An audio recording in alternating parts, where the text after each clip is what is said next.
let's talk about focus. Hey, this is Alex Tremble, your favorite leadership and career development coach. Today, this video is in response to a question that came via my newsletter that I send out. The young lady asked, how do I know where to focus my energy when I'm interested in so many things? Well, you know what? You're not alone. You're not unique in that response. There are so many people who have interest in various things, and I'm telling you, I'm one of them. I prided myself on being a generalist for a large portion of the beginning of my career. But it wasn't until I found that area where I needed to focus and drive all of my energy to so I could become the best at it. And that's when my career, my practice really took off.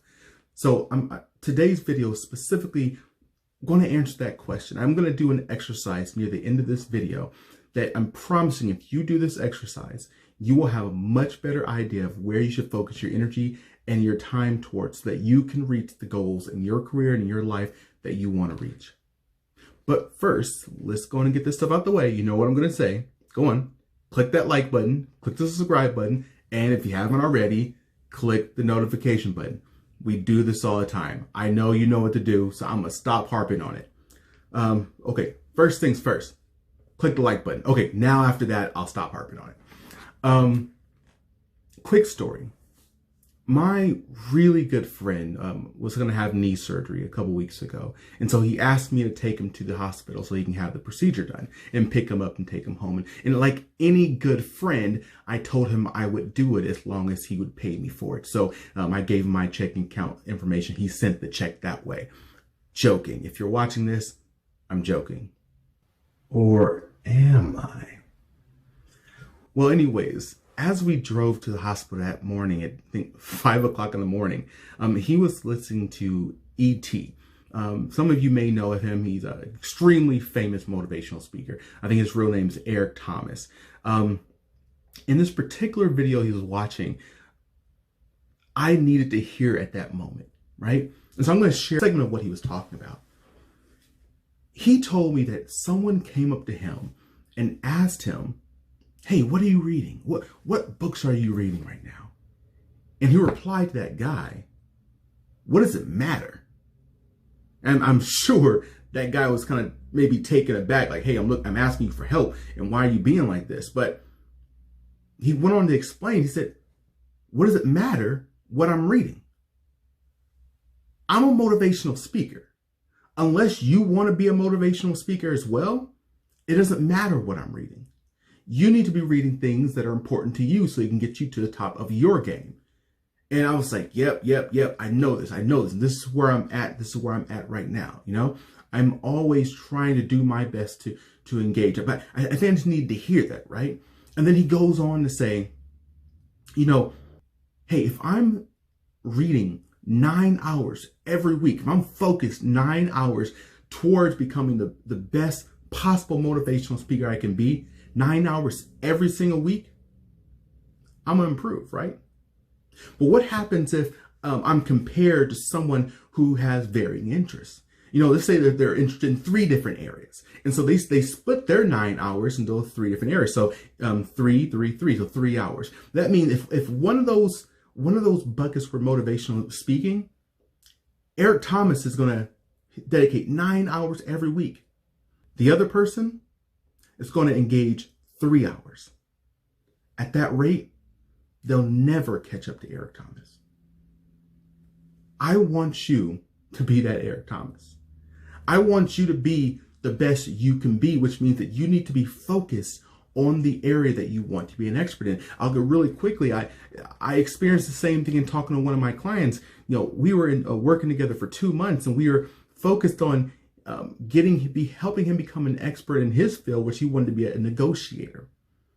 Well, the second month when we met for that coaching session, he told me, hey, you know, Alex, I'm listening so much John Maxwell and all these other leadership podcasts and books that you were telling me about. And I was like, whoa.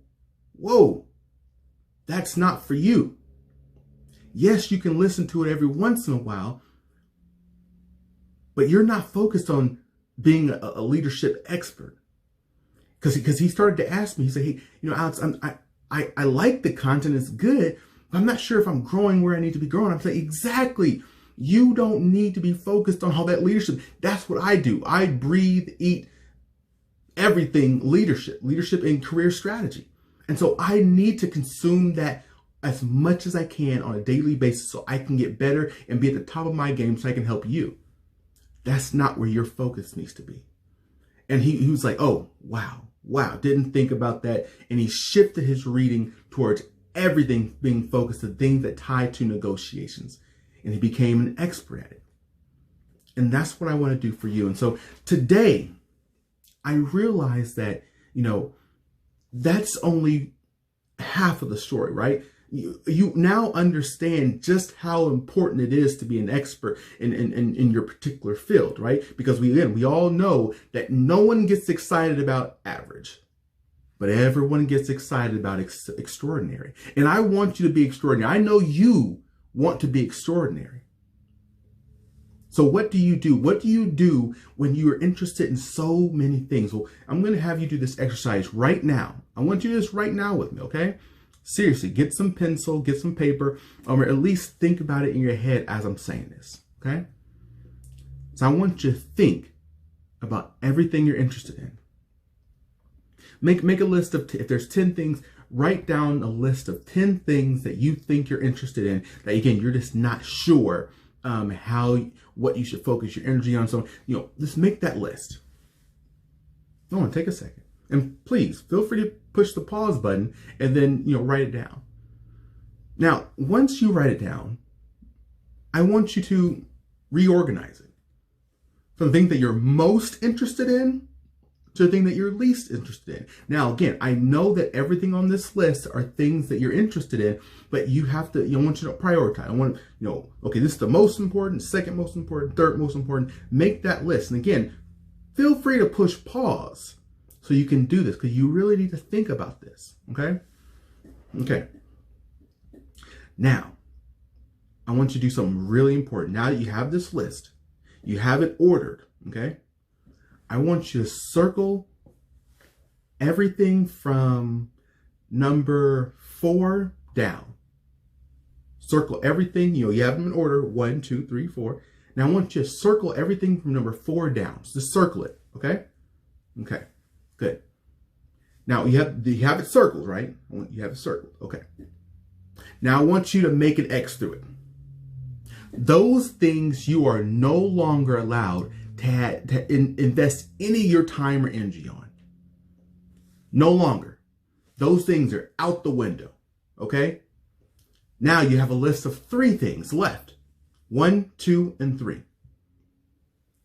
I'm guessing you're getting where I'm going. That number 1 thing, that is where you should be focusing your time. That number 1 thing, that's where you should be focusing your energy on becoming better and better and better at. Now, I'm a little more lax than the person who created this, so I have those second 2. So when you're in a time where you've been learning in that area for number 1, and you just need to maybe take your mind off of it and do something different, then you can spend a little bit of time on number 2. Okay? It's a little bit of time on number 2 just to take your mind away from it for a little bit, but then you jump back to number 1. And once you feel like you've become an expert at number 1, again, you remember an expert's always growing too, then you can start focusing a little more time on number 2. Again, always kind of keeping up, but you can spend a little more time on number 2. See, for me, if you guys want to know what mine are leadership. And within leadership, I always tell people that it's divided into 4 different buckets, but networking, mentoring, leadership, and political savvy. Those all are together, bundled together for me. And so I'm always diving into those areas to become an expert in that, because then that's what I teach to my clients. My number 2, which is an extremely close number 2, is financial literacy. That's what I dive into when I'm not doing my leadership stuff, because financial literacy for me it helps me drive more of my other stuff. If I have more money, if I have more resources, I can now invest more into developing that number 1. So those are my number 2s, one and number 2. But what are yours? I mean, please, I'd love to hear what yours are. And just share below in the comment section. And maybe we could talk about where you should be focusing your energy and what are some good tools for you. Lastly, I do have to share this with you. It is extremely, extremely important. You got to click that like and subscribe button. It is very important. I'm telling you that should be your number 3. Okay. I'm going to give you number 1 and number 2, but that number 3 is always clicking that like and subscribe button. Okay. So look, as always, stay strong, stay positive, and definitely stay moving.